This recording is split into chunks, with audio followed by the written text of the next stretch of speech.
Well, I think we'll get started. Can you all hear me? We are so excited to talk to you today about the role of rote teaching in the development of reading, technique, and artistry. In this webinar, we will be sharing some discoveries we have made in our teaching, some of our favorite rote pieces to teach beginners, and also some fun videos of our students. At the end of the webinar today, we're going to save some time for questions and answers. So if you have any questions, you can save them to the end and then write them into us and we will answer them. My name is Julie Nur and I am coming to you from my studio in Windsor, Connecticut, where I teach private and partner lessons in my home studio. And my name is Catherine Fisher, and I'm greeting you today from my office at Ohio University, where I currently teach a studio of pre-college students. So Julie and I met at the University of Oklahoma during graduate school, and we are co-authors of the method Piano Safari. So we'd like to begin our presentation today, first by giving a definition of the word rote, since it can be rather controversial. We want to be sure that you understand exactly what we mean by this word. So what rote teaching is, first, in the context of piano teaching. We define it as the systematic introduction of musical and artistic concepts that are best introduced by modeling rather than from the notated score. Music is an oral art and thus transcends notation. And as Francis Clark famously says, sound should come before symbol. And next, for what rote teaching is not, but some teachers assume it to be just based on the word itself. Rote teaching is not training students to copy the teacher without any thought or understanding. And good rote teaching will not create students who will forever be dependent on playing by ear and not learn to read. We believe the goal of all instruction should be to create independent musicians. This is Julie again, and you probably can't see my face, but that is because I'm running the PowerPoint. But I'm going to talk now that we've defined what rote is and what rote is not.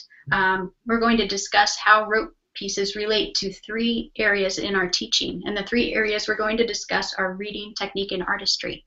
So first, for reading, I'd like to show you a truth that we believe most piano teachers would agree with about reading. We hope you agree, too.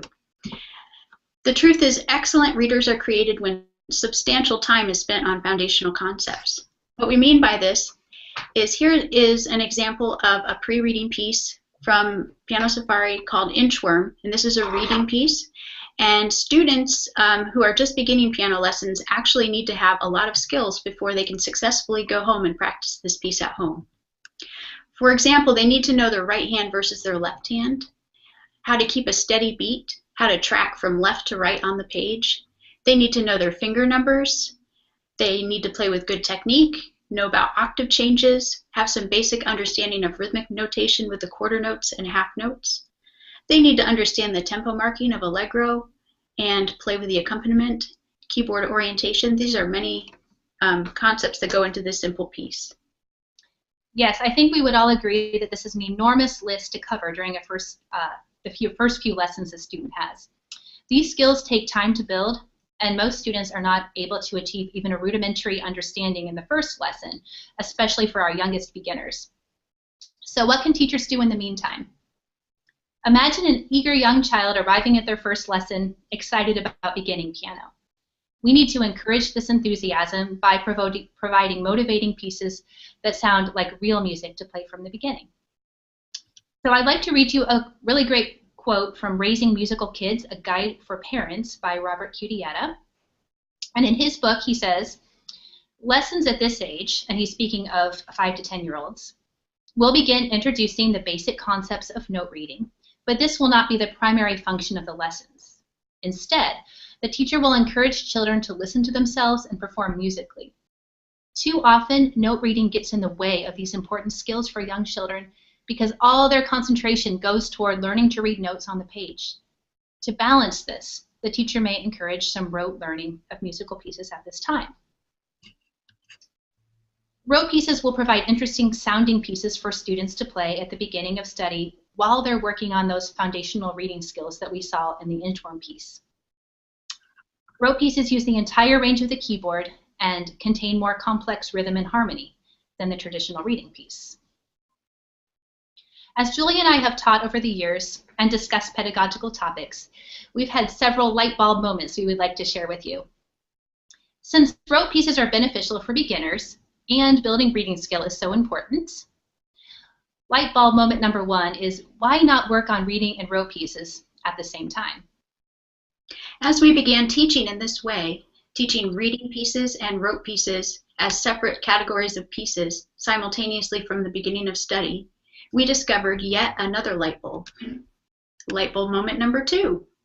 Playing rote pieces actually helps students in their reading because it enhances the following things. First, concentration. Generally, rote pieces are longer than reading pieces.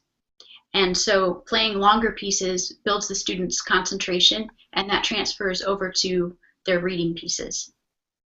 Motivation. As we've already discussed, students want to play interesting sounding music from the beginning of their study.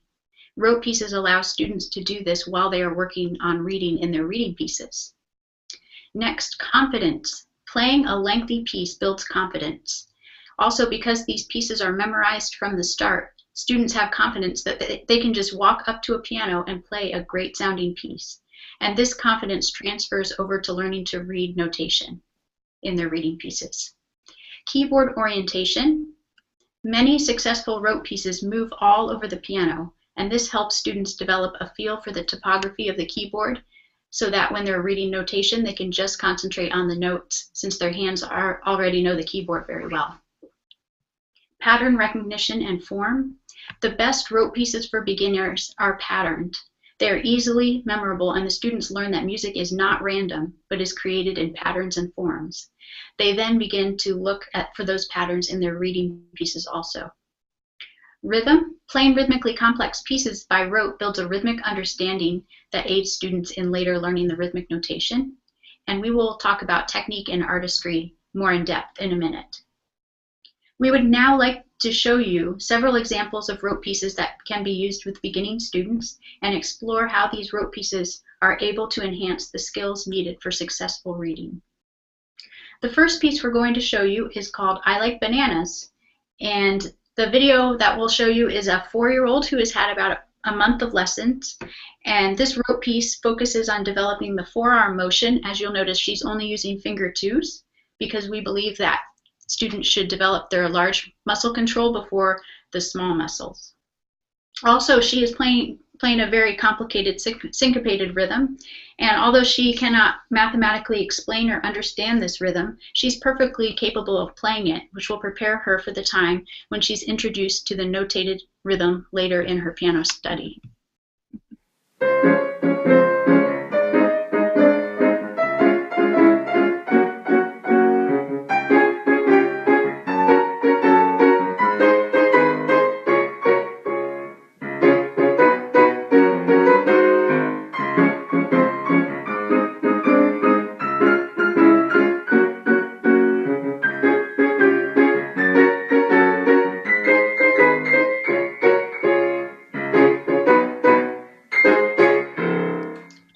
Here's a score of I Like Bananas. And one fun thing we like to do with a piece like this is the words are I like bananas just like a monkey. And you'll notice on the right-hand side we have other foods and animals. So we like to get the student to repeat the piece many times by substituting the bananas and the monkey for different animals. For instance, I like tomatoes just like a puppy. They love this activity. It's really fun. So you might be wondering, how do students remember the pieces at home? We provide them with reminder videos and also audio recordings so they can listen to the piece. And we're going to show you an example of the reminder video for I Like Bananas right now.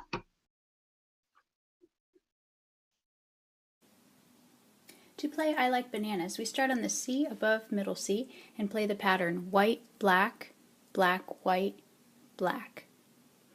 White, black, black, white, black, white, black, black, white, black, left, right, right, left, right, yum, yum, yum.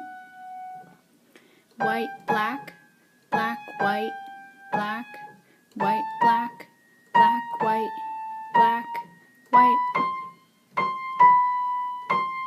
Yum, yum, When you play it with the accompaniment, you'll play it 2 times and then end with a yum yum at the end. Yum, yum. You can also play I Like Bananas starting on any C on the piano. For instance, you could start on the very lowest C and do it on all the Cs going up to the top, using different animals and food.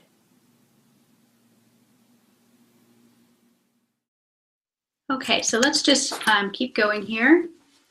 And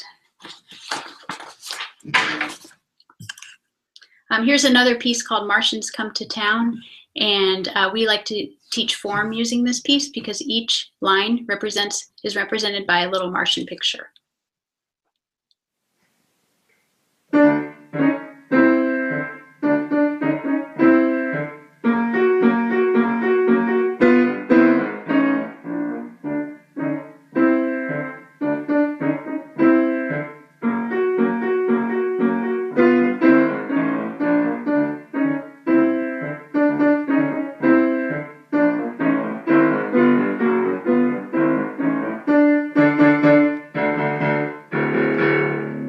So let's go on and review our truth through reading. We're having a few technical difficulties. And I think I need to press that button too. Okay, there we go. Our first truth was that excellent readers are created when substantial time is spent on foundational technique. Our second truth is that excellent readers are able to see the interrelationship of notes rather than viewing each note as an individual unit. For example, here is a sight reading card, and for the right hand at the top and the left hand at the bottom. And we like to have students mark the intervals so that they can analyze the contours and shapes of the melody. For example, if we mark all the sames or unisons, then the student can clearly see that the melody is going up the hill and down the hill and then walking along, and then up the hill and down the hill and walking along. And I often like to make up little stories to go with the contour of each example so that students can understand it better. So the bottom one would be they're taking giant steps going up and then sliding down a slide to get back to the bottom. When a young piano student is trained to look at isolated notes rather than studying how they interrelate, it is like a child learning to read words by only looking at individual letters instead of how they blend to form a word. Good readers see groups of letters or notes that form meaningful patterns. So that's why we like to show them the contours of the melody when they're reading music also. We believe also that these concepts don't just come naturally to many students. So after many years of teaching, we have a strong belief that this concept is something that must be intentionally taught. So we like to use an intervallic approach because that is the best way to see the interrelationship between the notes.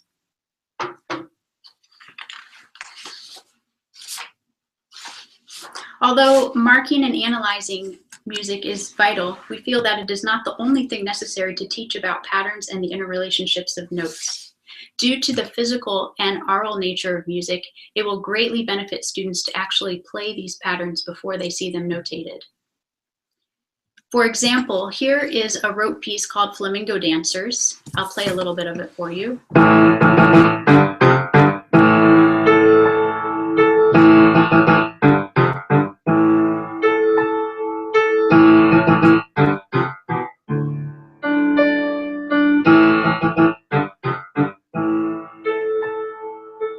So it features fifths shifting. And these fifths are much easier to play if the students play a rote piece like this where they don't have to focus on the notation. Then if they come to a piece later on like Trumpet Sound, a reading piece, they're much more able to play the piece because they've already mastered the physical gesture of the fifths. Another example of how reading and rote relate in this way is that we believe that it's best to introduce common standard technical patterns by rote well before they are seen in rote pieces or in the repertoire pieces. For example, for Alberti bass,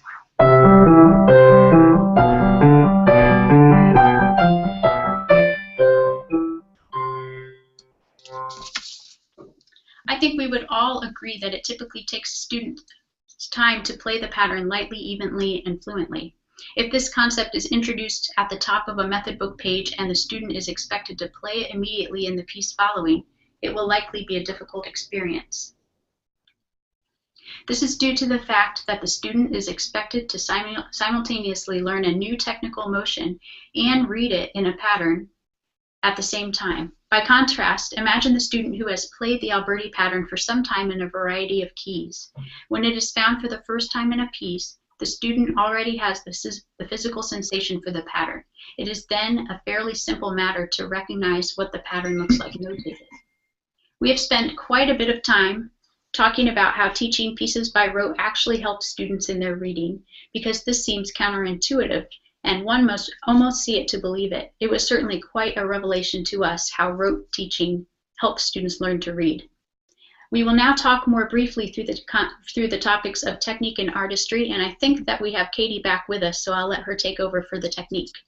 Yes, I'm very happy that I seem to be back now. So I'm going to go ahead and talk about technique.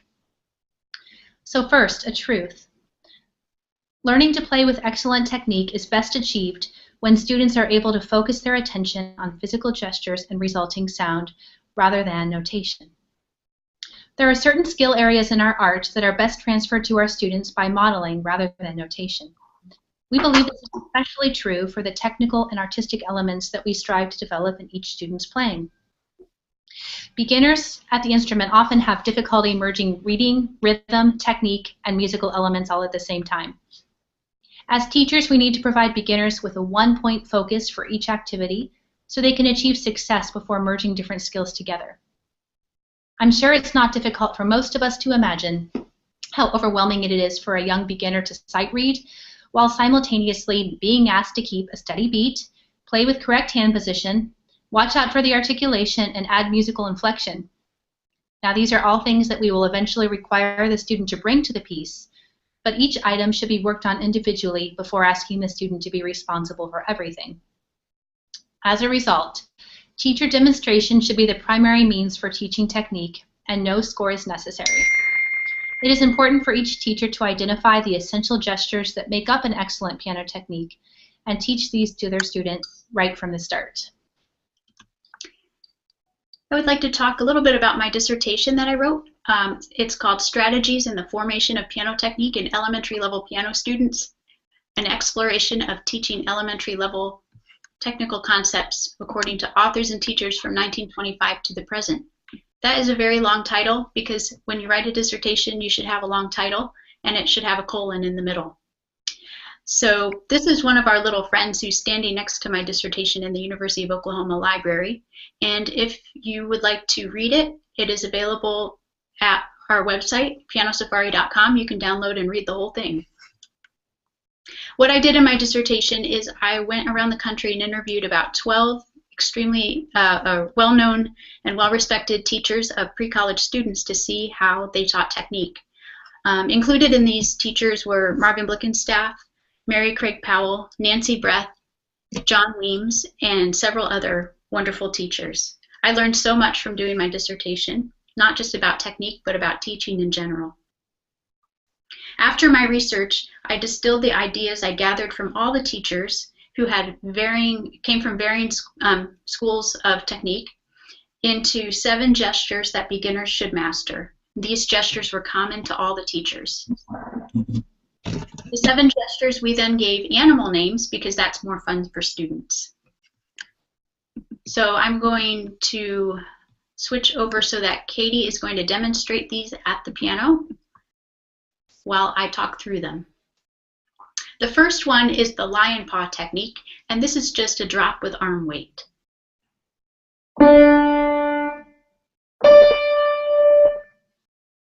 The next gesture beginners should master is fast repeated notes, and we do this with the rhythm Zechariah Zebra.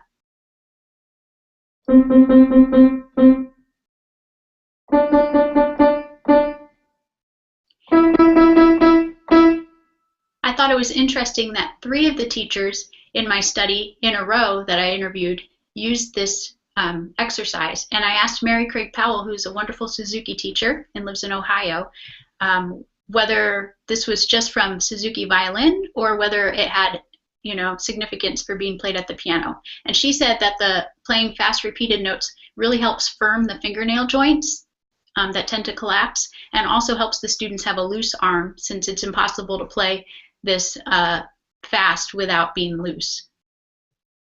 The next one is tall giraffe, and that is to introduce the articulation of non-legato.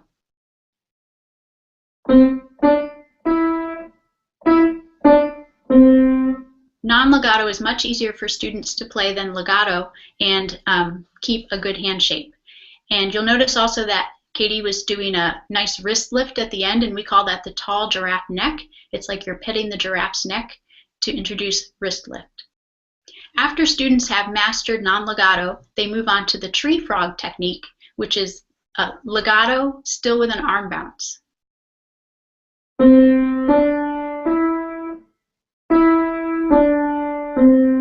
We keep the arm bounce because we want the arm to be involved in the production of the sound and the students to keep their arm aligned behind the finger that's playing. We call it a tree frog because frogs hop, and because they have sticky fingers so that they can cling to trees, which stands for the legato. The next one is kangaroo, and this is a review of fast repeated notes, but without a pause between the fingers. In Zechariah Zebra, we have them pause between each finger playing so that they can reset their hand shape. By this point, they should be able to keep their hand shape while they keep going.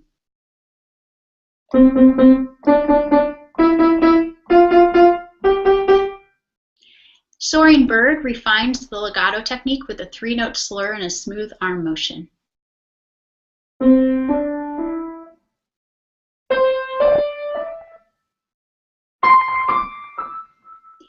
And the last exercise is rotation with monkey swinging in a tree.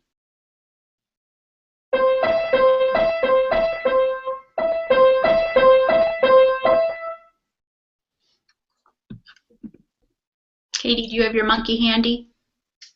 I do not have him handy, but I do have this wonderful monkey that has Velcro hands that you can hang on your arm and have the students rotate to make the monkey swing before you teach them that motion at the piano.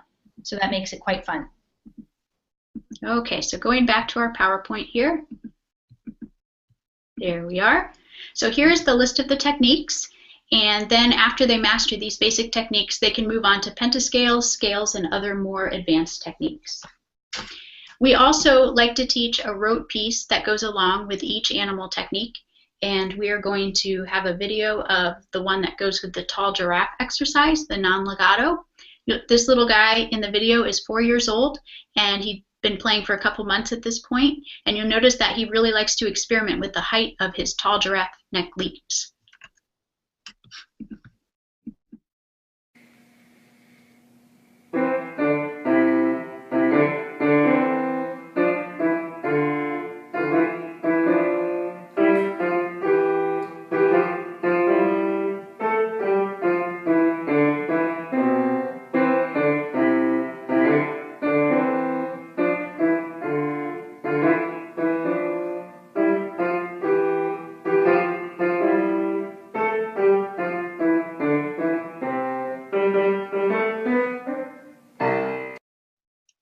So here is the score of that piece, A Day in the Life of a Tall Giraffe, and you'll notice that it looks quite complicated, but students have developed their technique so much through rote pieces that it's easy for them to play this. So we have now discussed how rote pieces relate to teaching reading and technique. Now for our final segment, we will discuss how rote can enhance artistry in our students. Artistic elements such as phrasing, inflection, tonal control, and rubato are best taught by briefly putting aside the score and simply asking students to listen.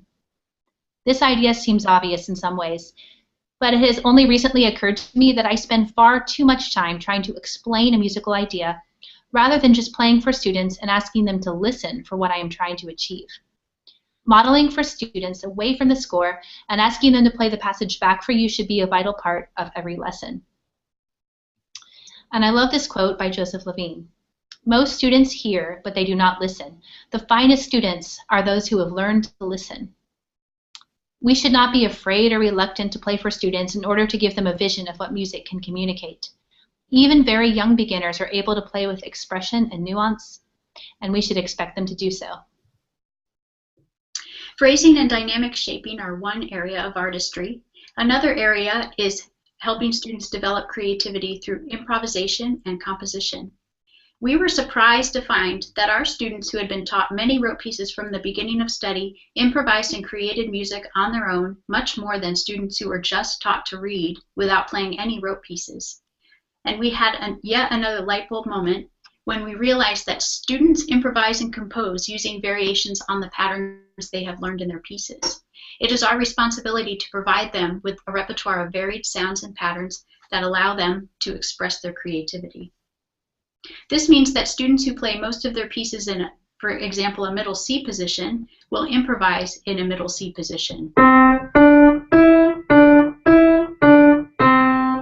While those who play rote pieces using a variety of sounds and patterns all over the piano will improvise all over the keyboard.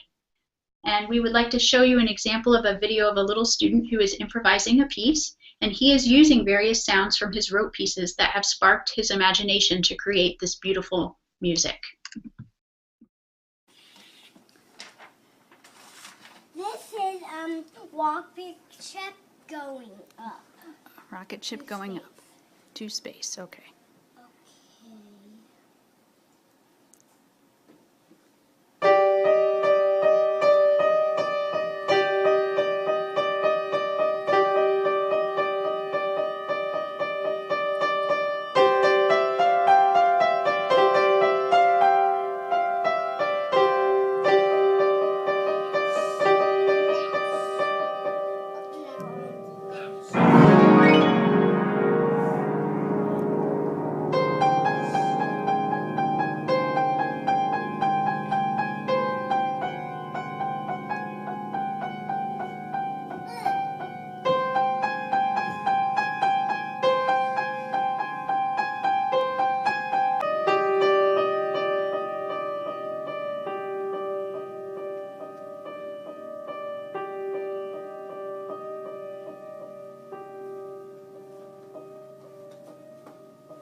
Here is a score of the piece you just heard.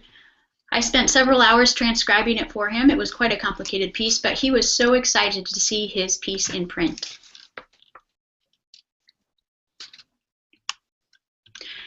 Next, we would like to show you a video of a student who had recently been working through some of the pieces using fifths that we talked about before, including flamingo dancers and trumpet sound. She had also been practicing her pentascales in preparation for our school-wide exams, so she composed this piece, which uses both fifths and pentascales. We called it March in E minor.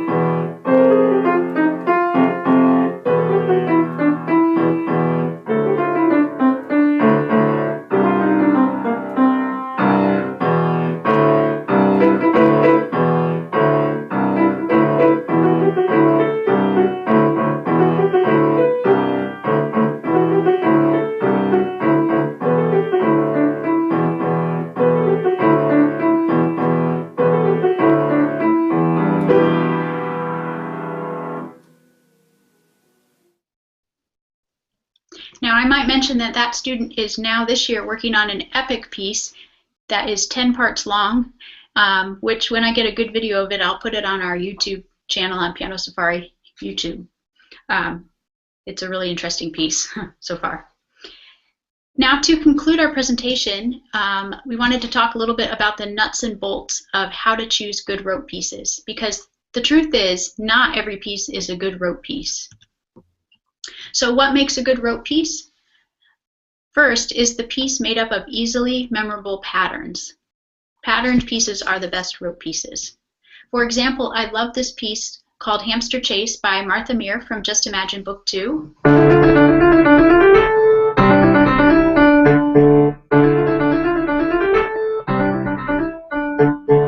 This has really easily memorable patterns, so it's a great piece to teach by rote, and students love this one. Also, is there a particular technical element I want the student to focus on in a piece? An example for this would be A Little Porcupine by Kabalevsky.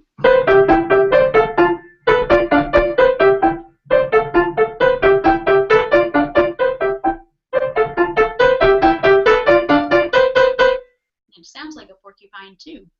So this one has patterns. The whole thing is made up of broken triad patterns, and it focuses on staccato. So this is a great piece to teach by rote. Also, is there a certain element of this piece that is better communicated by sound rather than symbol? Storms on Saturn by Faber and Faber. If you've ever taught this piece, you might have figured out that it's much easier to play than it is to read the notation.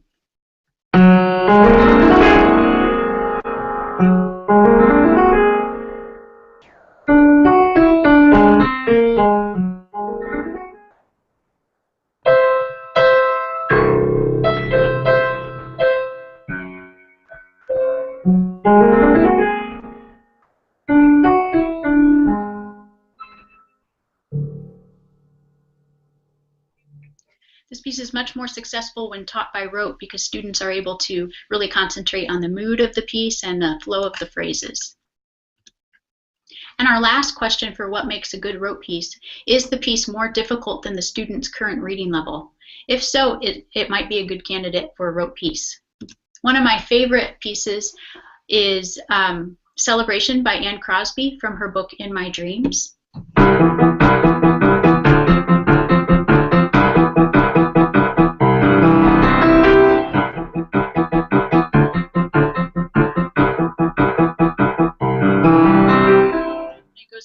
It's a very patterned piece, sounds super exciting, and is very easy to teach by rote.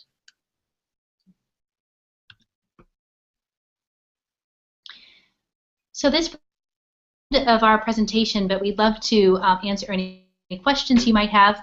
And also, I understand there was some technology problems in the middle where I was actually logged off, and you may have missed seeing some of the videos, so we can go ahead and possibly replay those. We were thinking about the I Love Coffee video. Julie talked about I Love Coffee. I actually did not really talk about it. So Katie, do you want to talk about it right now while the video is loading?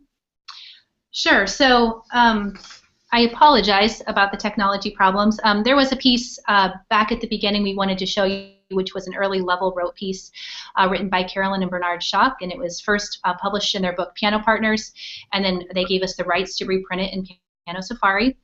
And this is a 6-variation work that builds concentration, since the students learn it right from the very beginning of study, and it's quite a feat for them to be able to play through from the first variation all the way to the end, putting them in the correct order and keeping their concentration straight through.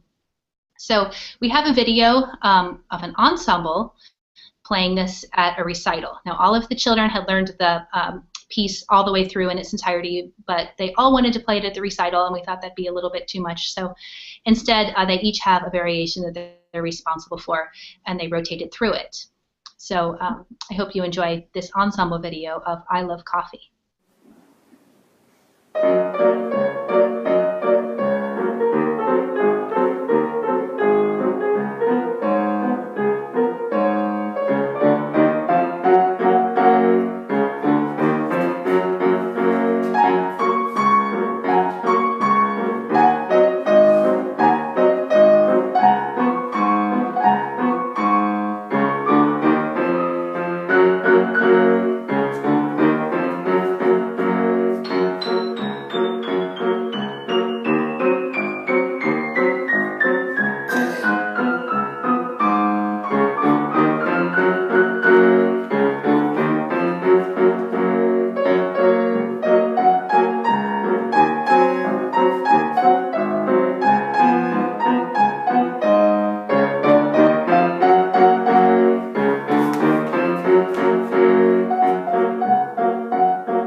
So that video is done. I think we are going to look at some questions that you've been writing in. So please feel free to write them in the chat area if you have any questions.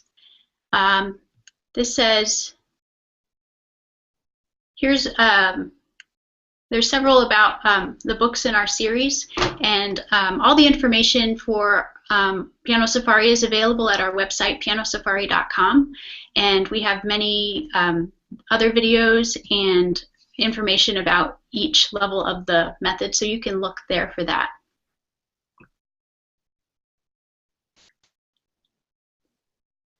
Katie, do you see a question you'd like to answer? I see one up here. What age do you start students? That's a great question. I think for preschoolers, the rote pieces are a very good idea. You can start them with some easier rote pieces even before they're ready to read, and really give them some grounding just in giving them a good rhythmic foundation and understanding of technical and those artistic elements we talked about. So we typically start students at ages 4 and 5 if they're demonstrating some maturity, if they can sit and be able to follow directions well. I think that's the key at this age. Here's a question from Amy called, how do you motivate students to read when the pieces they're learning by reading are so much less interesting? That's a great question. When we started writing Piano Safari, we were really sold on the intervallic method as pioneered in Music Tree by Francis Clark and Louise Goss. And we started including rote pieces because we did want to spice up the sometimes boring intervallic approach. We felt that students really became great readers by using the intervallic approach, but it did get a little dry sometimes. So that's the first reason we started using rote pieces, but then we discovered that they had so many other benefits that transferred into other areas of their learning.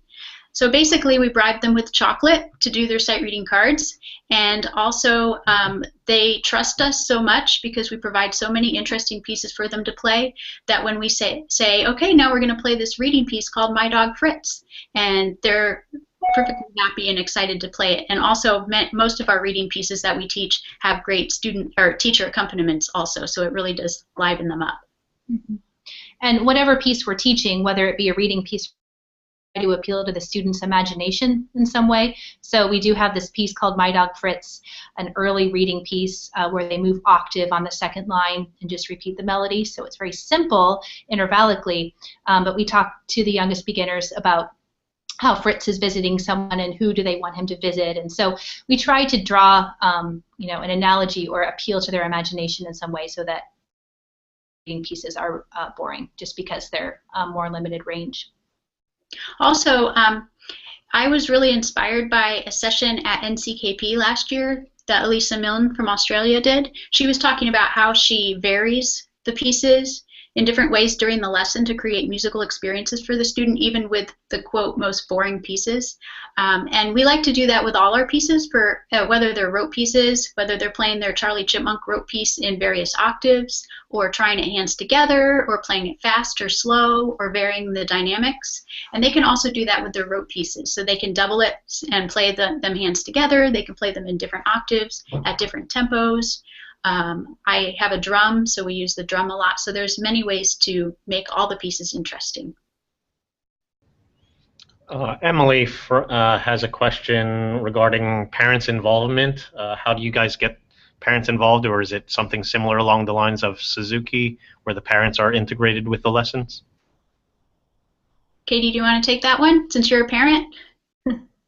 Sure. I mean, especially for the preschool beginners or the kindergartners, first graders, we definitely want the parents to be there just so they know what's going on in the lesson and how we are introducing things to their children, because we have a very specific approach and way that we want them to learn things. So it's important that parents are on board and understand the philosophy so they can support them at home. So I realize it's not always possible for a parent to attend every lesson. So that is why we made the reminder video for students, especially if they're working on a rote piece and need to remember it at home. Or even if the parent doesn't feel like a confident musician, sometimes you get parents who say, I don't know anything about music. So we want to make it accessible that way too. Yes, and actually, I've had several parents who go ahead and learn the rote pieces right along with their children at home using the reminder videos. So that's really fun for both of them to play it together. Though it's much more difficult for the parents to learn it than the students. Mario, did you see another question you wanted us to talk about? So far, I just saw some were just again asking about parental involvement. A couple people were also asking if they could get PowerPoints or some kind of handout or notes written to refer to after this is done. I think we can put our the PDF of our PowerPoint on our website. We can make that available. We'll have to ask about that. I know it's also the webinar will be available in the MTNA website members only section also, so you can watch this again.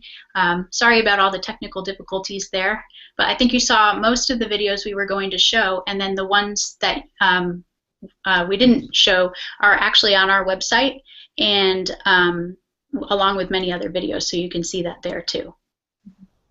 Leanne says, is there any point where you transition away from rote teaching completely? Yes, that is a great question. In the beginning stages, they're working on their reading pieces and their rote pieces, and also folk songs and improvisation and other things that we didn't get to talk about today. And then gradually their reading level actually catches up to their rote level around our level 2, so that by level 3, they don't have any more rote pieces, but they're so adept at finding patterns in their music that they can actually play quite complicated things, and their confidence is so well developed that I've never had a student say to me, "Oh, that looks too hard, I don't think I can do it." They're like, "Yeah, I can do this, let's dive in about every piece." So that's really good to see their confidence built so well.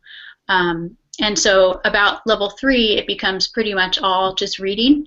And also I wanted to mention that we do delay learning all the note names on the staff a little bit, but they, yes, of course, do learn all their note names on the staff. So they're reading intervallically in the first book, and then they move into reading more intervals and also learning their note names in book 2. And then in book 3, we go into scales, key signatures, chord progressions, inversions, and basic accompaniment patterns. So they're reading and already have an understanding for how to play all of those as well.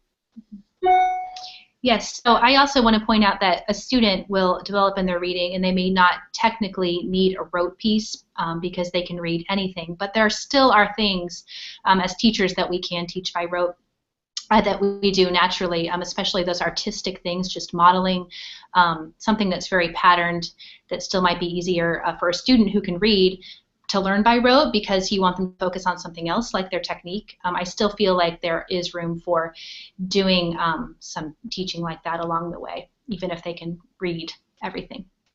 For instance, we teach scales by rote, and then they see the notation, because mostly we want them to watch to make sure they have good hand position and are playing it correctly on strong fingertips and all those things, and learning to listen to the metronome too while they play their scales.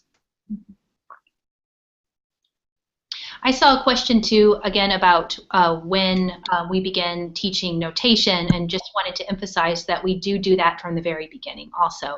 It's just that there are so many things a student needs to learn at the beginning to be able to read proficiently that it takes longer to develop through notation. So the idea is they have more difficult pieces by rote and easier pieces by reading, and as their reading level increases, it matches what they were able to play. So again, we do teach them notation and basics about reading from the beginning alongside those rote pieces that we showed you. I think I saw a question about group teaching, and that could be a whole webinar in itself. Both Katie and I do teach partner lessons and group classes. I don't have a group class going right now, but I did the past few years. And I have one partner lesson group right now. And then Katie teaches a whole slew of group classes. And we found that this approach really works well in group and partner lessons also because the children, they learn their rote pieces, they learn their reading pieces, we have their sight reading cards, they're improvising. So we're hitting many different learning styles. So every child can be feel successful in some way through this varied approach. So we found that works really well. And as we get our new website up in the next few weeks, I mean, our current website is there, but we'll be adding more content and blog posts about group teaching and partner lessons and all sorts of other topics. I've seen a question come through about offering teacher training, and then someone else who asked about our summer seminars also. So I just wanted to talk a little bit about that. Julie and I will be doing a 2-day workshop at Ohio University in June on the 23rd and 24th, and that is with the Ohio University Piano Pedagogy Seminar that happens on the 24th and the 25th. So we'll be talking about rote teaching and our technical development more extensively, and having workshops focused entirely on those two areas, and we'll also be giving a general overview of our method. We're doing another teacher training in Connecticut in July, which I believe is July 23rd. So all of those events will be posted on our website, and we also have the schedule and some workshop descriptions available there as well if you're interested. Our website again is pianosafari.com, and we're sorry we can't answer every single question that's come in. They've been coming in at the speed of light. But if you want to email us about any questions, feel free. info@pianosafari.com is our email address, or you could just Google us and find us also. We'd love to come out and do some workshops on the West Coast, so we'll be looking at that in the future as well. And also there's a question here about teacher guides. We do have teacher guides also that are free download on our website. I think I saw one other question about solfege. Do we use solfege? A little bit, yes, but we should probably do more. I'm always trying to incorporate that more in my teaching, but I've had children on occasion tell me that don't sing, you don't need to sing. So I don't think my singing's the best, but I do try to do some solfege in there. Katie, do you have anything to add? Any other questions you want to answer? I'm just reading through some of them here on the chat. So since it's hard for us to address every question here in the last 2 minutes of the webinar, I know Julie just told you about our web address. I just wanted that there's a whole series of mini essays and teacher guides and so much information about the philosophy behind this approach. So if you have questions about anything that we mentioned, you can probably find the answer to it there. And again, we love to hear from teachers. So anything you think of in the future, please feel free to write. So. All right, so thank you so much, everybody, for attending. We hope that you were able to gain something from it today, and we appreciate your time. Have a great day.